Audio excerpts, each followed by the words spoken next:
하나님 말씀을 보십시다. 누가복음 2장 52절입니다. 다 같이 한 목소리로 합독합니다. 시작. 예수는 지혜와 키가 자라가며 하나님과 사람에게 더욱 사랑스러워 가시더라. 아멘. 예나 지금이나 성도들은 하나님의 은혜를 받아야 하고 믿음으로 진실하게 살아야 합니다.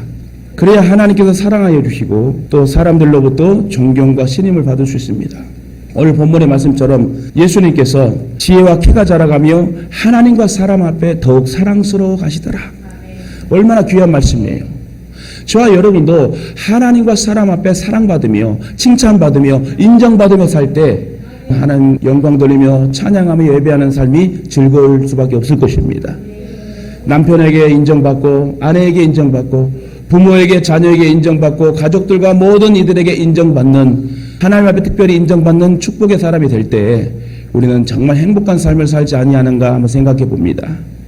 그래야 하나님께서 사랑하여 주시고 또 사람들로부터 존경과 신임을 받을 수 있는데 사실 어떤 사람이든 누구나 관심을 가지는 것 가운데 하나가 남이 나를 어떻게 보아주느냐. 내 남편이 나를, 내 아내가 나를 누가 나를 보았을 때 나는 어떻게 평가가 되느냐. 어떻게 남이 나를 봤을 때 보아지는가가 참 중요해요. 그런데 여러분 사람이 나이를 먹으면 나이값을 하란 말이 있습니다. 그런데 여러분 저와 여러분은 특별히 그리스도인들이요. 하나님의 자녀요. 우리 금요일날 말씀을 드렸듯이 우리는 선별되고 구별된 특별 하나님의 자녀이니 우리는 더욱더 하나님의 은혜 가운데 살아야 될 줄 믿습니다. 다른 사람들로부터 좋은 평가를 받을 때나 또 다른 사람들로부터 인정을 받고 좋은 인상을 받았다는 이야기를 듣게 되면 누구나 좋아합니다. 여러분 그렇듯이 사람이 인정받고 칭찬받고 관심을 받으면 참으로 좋습니다. 관심의 대상이에요. 사람은 관심받고 사랑받고 하나님 앞에 인정받고 칭찬받으며 살 때 여러분 행복하게 건강하게 살 수 있다는 거예요. 솔직히 부모님이 자녀에게 인정받아야 되잖아요. 또 자녀가 또 부모에게 인정받고 가정 안에서 서로 인정받고 칭찬받고 대외적으로 친구랑 직장 동료와 모든 관계인들과 함께 교류를 할 때 인정받고 칭찬받을 때 관심받을 때 얼마나 축복입니까? 그래서 저와 여러분 오늘 말씀을 듣고 먼저 하나님 앞에 인정받고 사람들 앞에 환경 가운데에 인정받고 복을 받을 수 있는 믿음의 그리스도인 되기를 주님의 이름으로 축원합니다. 좋은 평가는 인생을 살아가는데 큰 힘으로 작용하게 됩니다. 우리가 하나님 앞에 인정받고 내 남편에게 아내에게 모든 사람들 앞에 관심받고 인정받고 칭찬받으면 여러분 스타가 되는 거 아닙니까? 할렐루야. 우리 서로 칭찬하며 인정하며 삽시다. 특히 사람의 기본적인 욕구 중에는 인정받고자 하는 관심받고자 하는 욕구가 있어요. 따라서 인정받고 관심받은 사람은 행복한 사람이야. 그러나 누군가에게 인정을 받고 신임을 받는다는 건 그게 쉬운 일이 아닙니다. 그만큼 본인이 노력해야 되고 그 스펙을 갖춰야 되겠죠. 사람을 움직이게 하는 가장 큰 비결은 신뢰입니다. 신뢰, 신용, 신뢰. 신뢰가 없으면 움직여지지 않아요. 물건을 살 때도 그 물건에 대한 신뢰가 이루어질 때 물건이 사지게 되지요. 아, 저 물건은 참 비싸지만 좋아 보이네. 값어치가 있어 보이네 하면 여러분 현금을 지불하고 카드를 지불해서라도 그 물건을 사게 됩니다.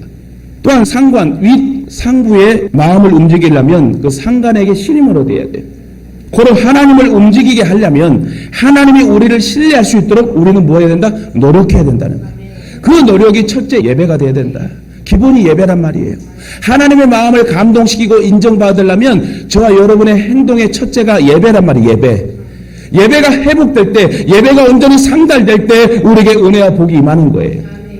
여러분이 아멘으로 화답하고 예배드리고 찬양하고 말씀 듣고 이렇게 올려드리는 이 예배가 그냥 거기서 멈춰버리면 얼마나 안타까운 일이에요. 우리가 정성을 다하여 시간을 들여 봉사하고 헌신하며 이 교회를 사랑하고 주님을 사랑하는 마음을 가지고 하나님 앞에 온전히 올려드릴 때 그 온전한 예배를 하나님 기뻐하시고 받으시고 축사하실 때 여러분 우리에게 삶이 윤택해지고 부유해지고 치료가 되고 회복이 만다는 겁니다. 예수 믿는 게 재밌는 거예요. 그렇습니다. 성도된 우리는 하나님 앞에 신임과 인정을 받아야 하고 사람 앞에서도 인정받는 그리스도인이 되어야 된다는 거예요. 믿는 자가 세상에서 신임을 받지 못하면 하나님의 영광을 가리우게 됩니다. 초대교회가 부흥한 원인은 세상 사람들에게 인정받는 그리스도인들이 됐기 때문에 그래요. 그리스도인들이 사람들의 신임을 받아야 전도도 할 수 있습니다. 오늘 이렇게 거룩하게 예배드리고 나서 하나님 은혜로 살아야지 하면서 아름답게 말씀대로 행동하며 살면 얼마나 좋겠습니까마는 또 그 말씀을 듣고 금방 까먹고 가서 삶 속에서는 주의 영광을 가리우는 행동을 하게 되면 너도 교회 다니냐? 너는 교회니다. 그럴 수 있다는 얘기예요. 저와 여러분은 그리스도인입니다. 성도입니다. 구별되고 선별된 선택받은 하나님 앞에 관심받은 하나님이 책임져 주시는 축복의 하나님의 자녀들임을 잊지 마시기 바랍니다. 하나님의 놀라운 걸작품이에요. 특히 신임받는 사람이 되기 위해서는 정직하고 공정해야 된다. 만약 우리가 거짓말을 하고 공정하지 못하면 우리는 상호간의 신뢰를 상실합니다. 진짜 거짓말하는 사람이요, 습관적으로 하는 사람 진짜 거짓말 진짜 잘하더라고요. 정말 순하게 생기고 착하게 생겨도 사람 그 겉모습 보면 진짜 안 돼. 그 속의 마음을 봐야 돼. 절대 여러분 겉모습에 속지 마세요. 정직하지 못한 것은 우리의 상처를 깊게 만듭니다. 우리의 양심에 깊은 상처를 남기기도 하고 또한 하나님과 우리의 관계를 파괴합니다. 우리는 가끔 그토록 착한 사람이 왜 고난을 겪어야만 하는지에 대해 명쾌한 해답을 얻지 못할 때가 많습니다. 그러나 그런 경우에도 하나님의 섭리가 있어요. 하나님의 손길이 거기에 있다는 것을 믿었을 때 우리는 고난과 역경과 어려움에서 벗어날 수 있습니다. 혹 오늘날도 예수님을 믿는다는 이유로 고난을 당하고 예수님을 믿는다는 이유로 억울하게 욕을 먹을 때가 있습니다. 전혀 예상치 못했던 고난이 닥칠 때가 있습니다. 다시 말해요. 예수를 잘 믿고 예배 잘 드리고 전도하며 말씀대로 살고 있는데 어려움이 닥쳐와. 그러면 화예요, 복이에요? 복이잖아요. 내가 이 자리를 지키고 예수 믿고 믿음 안에서 열정으로 예배드리며 주님 앞에 나아가는 그런 모습으로 살 때 어려움이 닥쳤다. 그러면 그 뒤에 놀라운 복이 숨겨져 있다는 거야. 근데 반대로 내가 하나님을 떠나 이 자리를 지키지 못하고 내 방법과 세상과 짝하여 내 종력대로 살다가 어려움이 당해. 그 마귀의 장난질에 넘어가는 거예요. 어찌 보면 하나님 우리를 버린 것처럼 보일 때도 있을 겁니다. 그러나 그때가 기회이다라는 거예요. 그때가 하나님 앞에서 내가 형통한 자가 됨을 스스로 체험할 수 있는 기회이다. 또한 그런 것을 우리 주변 사람들에게 보여줄 기회이다. 여러분이 정말 잘 되어서 주님으로 잘 되어서 간증할 수 있는 입술들이 됐으면 좋겠어요. 그러기에 고난이 찾아왔다고 역경 속에서 힘들다고 원망하고 불평하지 마세요. 하나님은 하나님의 백성들을 결코 모른다고 하실 분이 아닙니다. 우리가 잘못하여 하나님을 떠났을 때라도 우리를 절대 포기하지 않고 우리를 버리시지 아니하고 우리를 업고 가시고 손잡고 동행하시는 하나님이 우리 아버지 하나님임을 여러분 잊지 마시기 바랍니다. 그러기에 우리에게 고난과 역경이 있다면 그때 하나님을 더욱더 철저히 의지하고 믿음의 시각으로 현실을 바라보고 판단하고 주님 앞에 맡기면 하나님 교통정리를 확실하게 해줄 줄 믿습니다. 하나님은 놀라운 복으로 우리를 인도하십니다. 하나님 여러분 사랑하십니까? 여러분 옆에 사람만 사랑하십니까? 나를 먼저 사랑하세요. 따라서 하나님은 나도 사랑하고 남도 사랑한다. 할렐루야. 그래서 금요일날 수요일날 제가 정말 간절하게 여러분에게 기도하며 말씀을 전했던 내용이 그거예요. 나도 잘 되고 남도 좀 돌보고 도울 수 있는 그런 복음 전도자로 살자. 가난과 찌들림과 질병 속에 계속 허덕이며 1년 있다 5년 있다 봐도 그 위치야. 그러면 그 사람은 여러분 복 받은 사람이 아니에요. 그리스도인들은 열매를 맺어야 돼요. 중요합니다. 1년이든 5년이든 시간이 지남에 있어 그리스도에는 선한 열매를 맺어드릴 수 있는 간증의 입술이 돼야 된다. 여러분 지금은 그 복이 내게 보이지 않고 답답할 수 있어요. 목사님은 조금만 기다리라고 그러는데 이 마지막 단계를 넘으라고 그러는데 이제 설립 10주년이 되어서 복을 받는 한 해라고 그러는데 아직도 나에겐 복이 안 왔어. 이렇게 생각하지 마세요. 조금 더 참고 인내하며 하나님을 바라보고 의지한다면 하나님이 가장 좋은 거로 주시기 위해서 지금도 역사하시고 우리를 운영하시는 하나님이십니다. 형통한 자라고 인정받을 때에 이제 됐다 했을 때 하나님이 쏟아부으시는 것을 여러분 알아야 됩니다. 또한 하나님의 생각은 우리의 생각과 다르다는 사실을 인정해야 돼요. 우리는 모든 것이 당장 잘 돼야 되고 편해야 되고 내 생각대로 모든 것이 잘 되어갈 때 하나님이 나와 함께 하신다고 고백합니다. 그런데 반대로 어려움을 당할 때 속상한 일이 생길 때 물질이 좀 꼬일 때 나에게 또 질병이 왔을 때는 하나님 나를 버리셨다고 생각하라는 거예요. 그렇지만 오히려 내 생각대로 안 될 때도 하나님이 함께 하시는 때요, 형통케 되는 섭리의 길임을 알아야 된다는 거예요. 안 될 때도 하나님이 함께 하시고 하나님의 작전 속에 계시다는 겁니다. 고로 우리는 어떤 형편에 처하든지 하나님이 우리와 함께 하신다는 확실한 약속의 말씀을 잊지 마시기 바랍니다. 하나님께서 주신 복 중에 가장 큰 복은 하나님이 우리와 함께 하신다는 거예요. 임마누엘 하나님 우리와 함께 하십니다. 그렇습니다. 물질과 사회적인 주의가 나를 복되게 하는 것이 아니라 바로 하나님이 함께 하시는 자가 복이 있다. 이렇게 인정받는 것이 매우 중요합니다. 무슨 일이든 맡기면 최선을 다하고 책임의식을 갖고 충성하는 자가 될 때 믿어주는 거예요. 그러므로 우리 모두가 주변의 사람들로부터 믿을 수 있는, 저 사람은 참 믿음의 사람이다, 이렇게 먼저 인정받아야 돼요. 우리가 빵을 나눠주고 전도하며 섬기지 않습니까? 그 빵을 한결같이 몇 년을 하면서 같이 섬기고 나아갔을 때는 저분은 한결같이 나를 사랑해. 진짜 그렇습니다. 사랑하는 마음이 있을 때 전달되더라고요.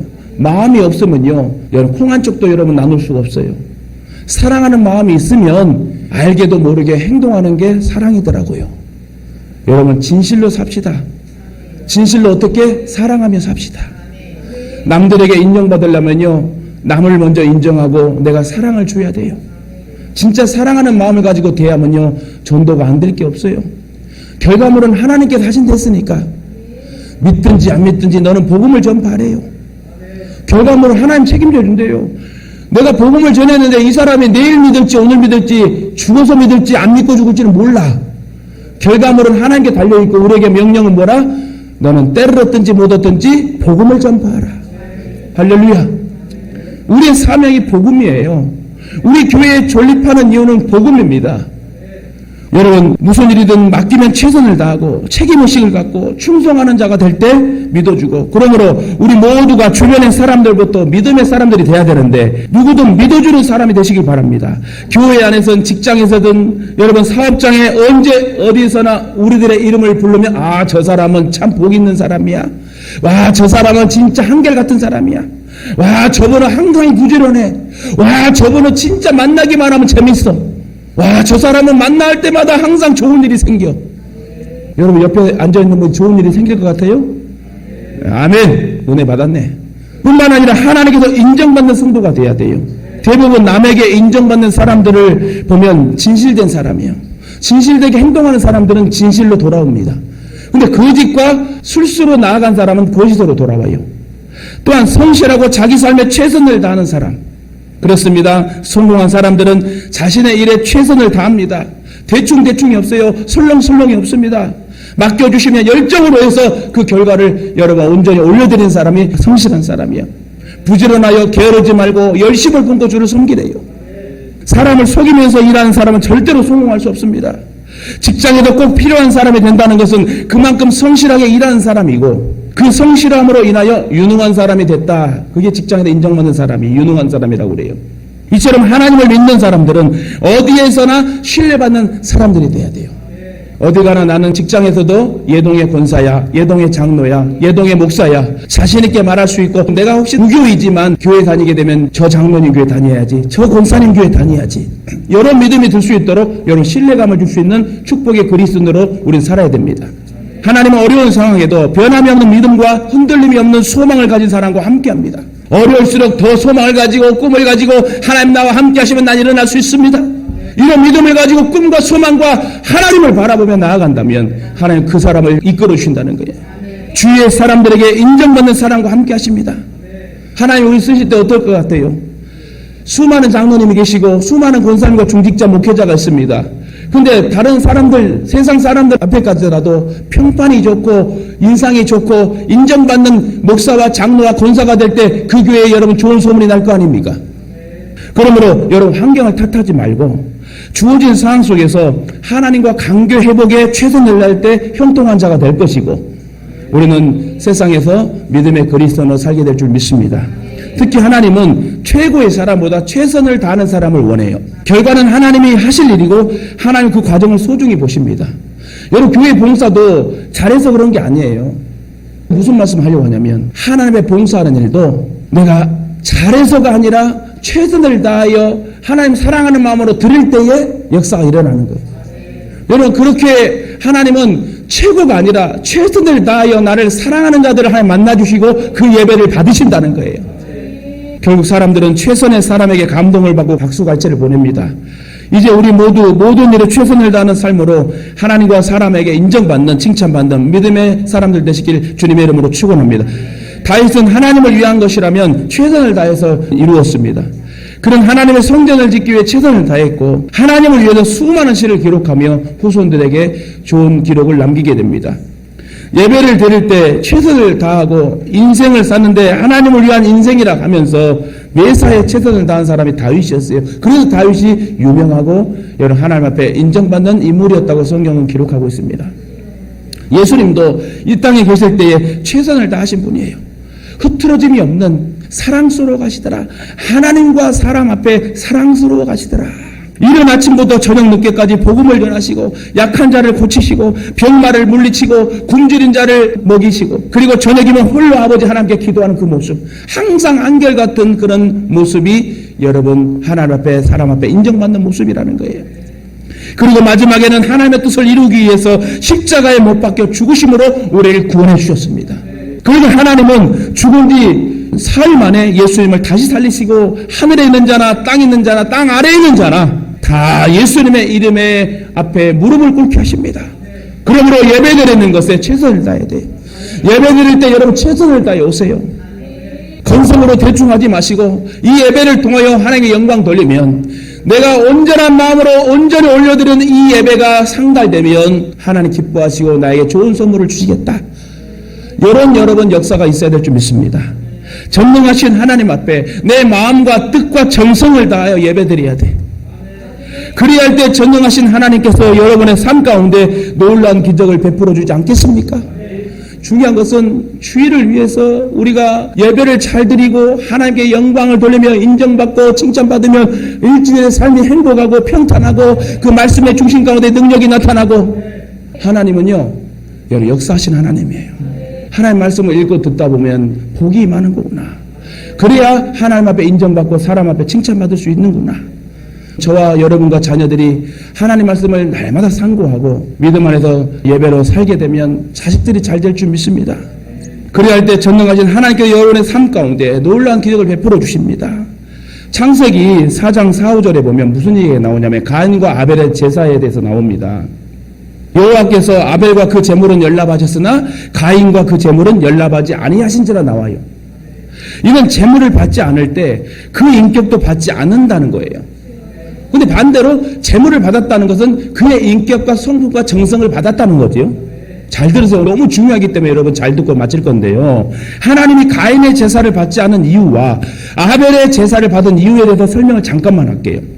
예배의 소중함을 말하는 겁니다.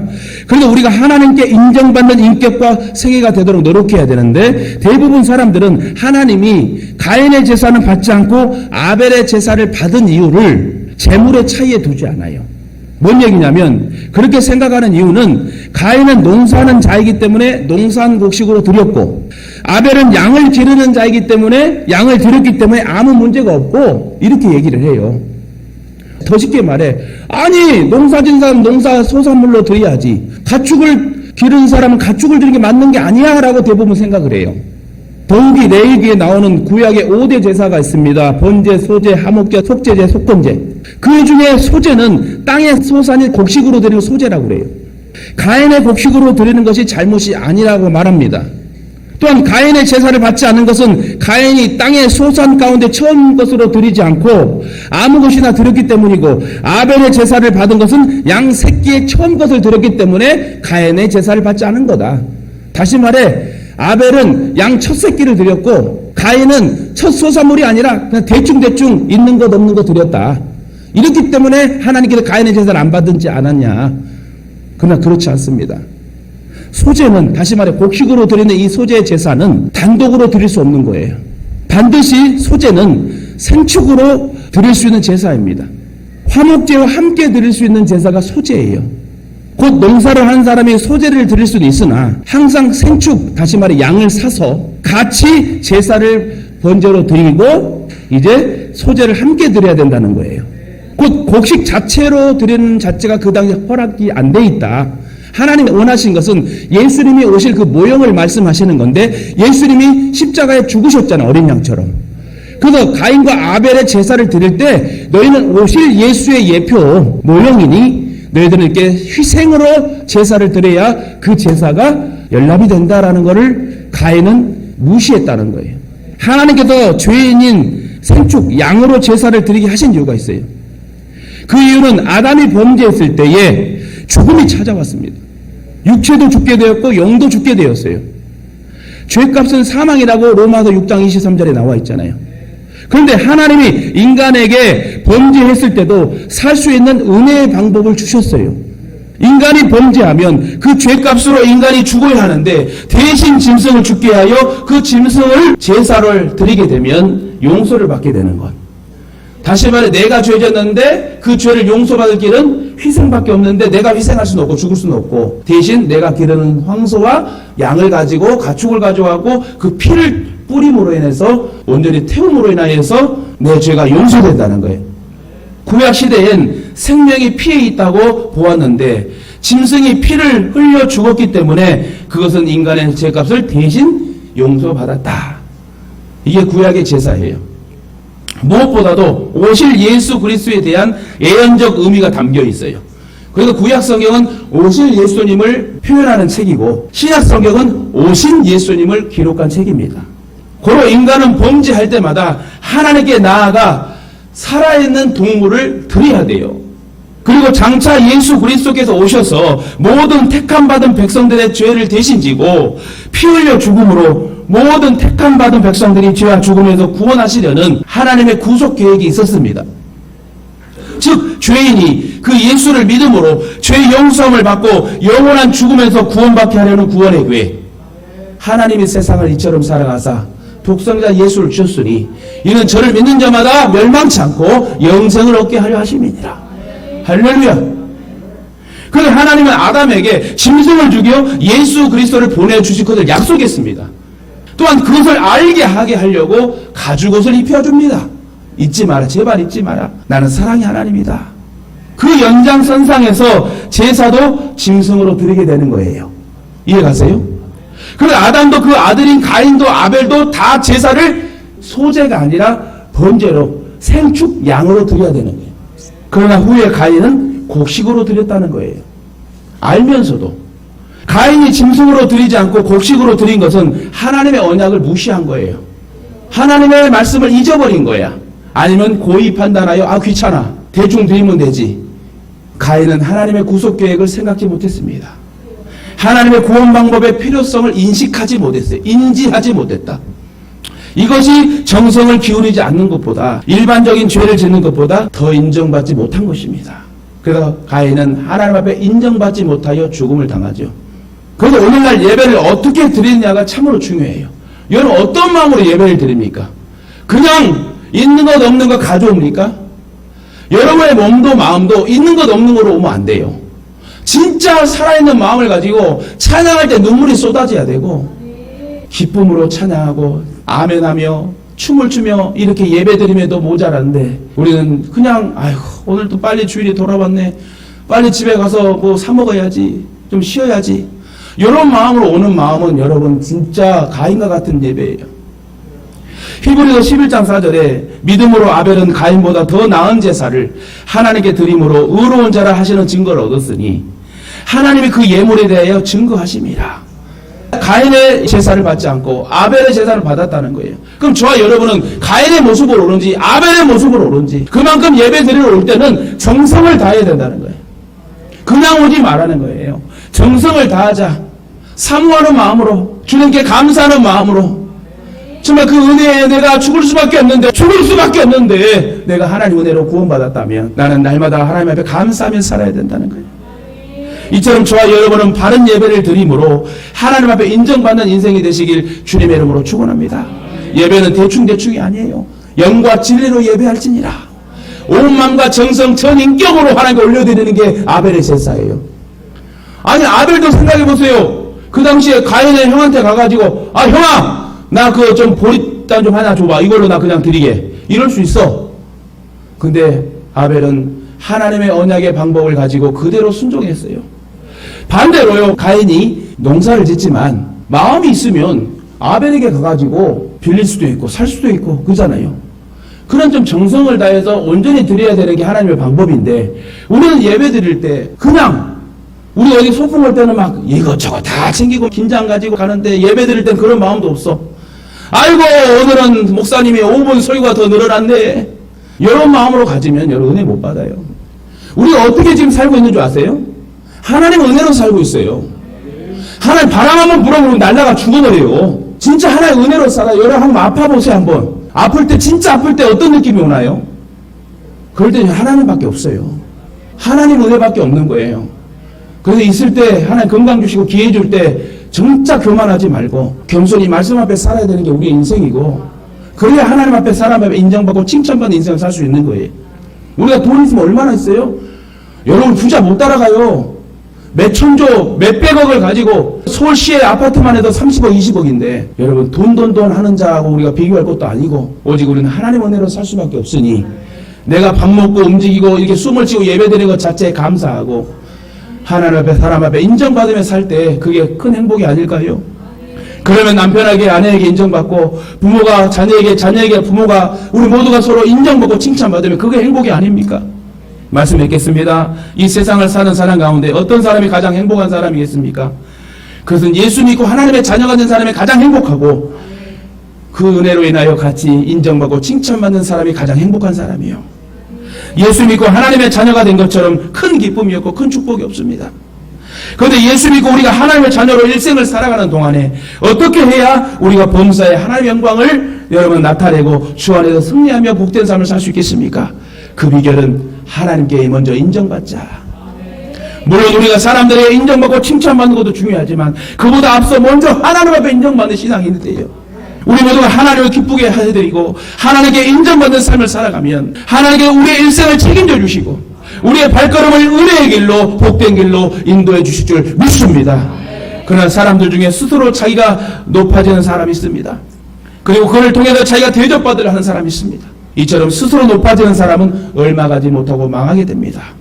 그래서 여러분 무엇보다 하나님 앞에 우리는 인정받아야 되고, 그렇게 되면 하나님이 모든 사람 앞에 인정받을 수 있는 환경으로 만들어주시고, 갈라디아 2장 20절에 내가 그리스도와 함께 십자가에 못 박혔나니 그래도 이제는 내가 산 것이 아니요 오직 내 안에 그리스도께서 사신 것이라. 이제 내가 육체 가운데 내 육신을 가지고 사는 이유는 나를 사랑하사 나를 위하여 자기 몸을 버리신 그 예수 그리스도를 위하여 살아가는 것이라. 나를 위해 살지 마세요. 주님을 위해 사세요. 저도 정말 원한 사람 중에 원한 사람이에요. 이걸 가족도 알고 모두가 아는 사실이야. 하나님도 아는 사실이야. 그러나 이렇게 목회를 하며 이 자리를 지키며 여러분과 함께 교회를 세우고 복음을 선포하는 이유가 뭡니까? 하나님 살아계시는 거예요. 내 인생 내 인생이 아니라는 걸 이해하시고 진짜 하나님 앞에 인정받고 칭찬받고 하나님이 조종하는 대로 움직이고 순종할 때 죄를 지어도 하나님 우리 건져주시고 용서하시고 다시 쓰시고 다시 우리를 사용하시는 하나님임을 잊지 말고 첫사랑의 기쁨을 회복하시고요. 바울은 고백하기를 보통 사람들은 삶이 편하고 돈 걱정도 별로 없고 건강도 있게 살기를 원한다고 말합니다. 대부분 사람들은 그냥 돈 해요, 쉽게 말하면. 하지만 그 삶보다는 주님께서 베풀어 주신 은혜를 깨닫고 우리를 위해 몸을 버리신 주님을 따라서 그렇게 믿음 가운데 살아가는 것이 주님 앞에 인정받는 삶이라. 그러므로 우리도 사는 목적이 우리를 위하여 몸을 버리신 주님을 믿는 믿음 가운데서 살아서 주님께 인정받는 삶을 살고 아울러 모든 사람들에게도 인정받고 하나님의 영광을 돌리는 그런 축복의 삶을 사시길 주님의 이름으로 축원합니다. 하나님이 우리에게 주신 인생 하나님께 달려 있습니다. 이왕이면 하나님의 인정받고 사람 앞에 칭찬받고 예수가 자라면서 사랑받고 사랑스러워가며 자라신 것처럼 저와 여러분도 사랑받고 인정받고 관심받고 칭찬받으면서 그렇게 복되게 살다가 주님 나라에 같이 여러 금고문고 맞추어 새 노래를 부르는 저와 여러분 되시길 다시금 주님의 이름으로 축원합니다.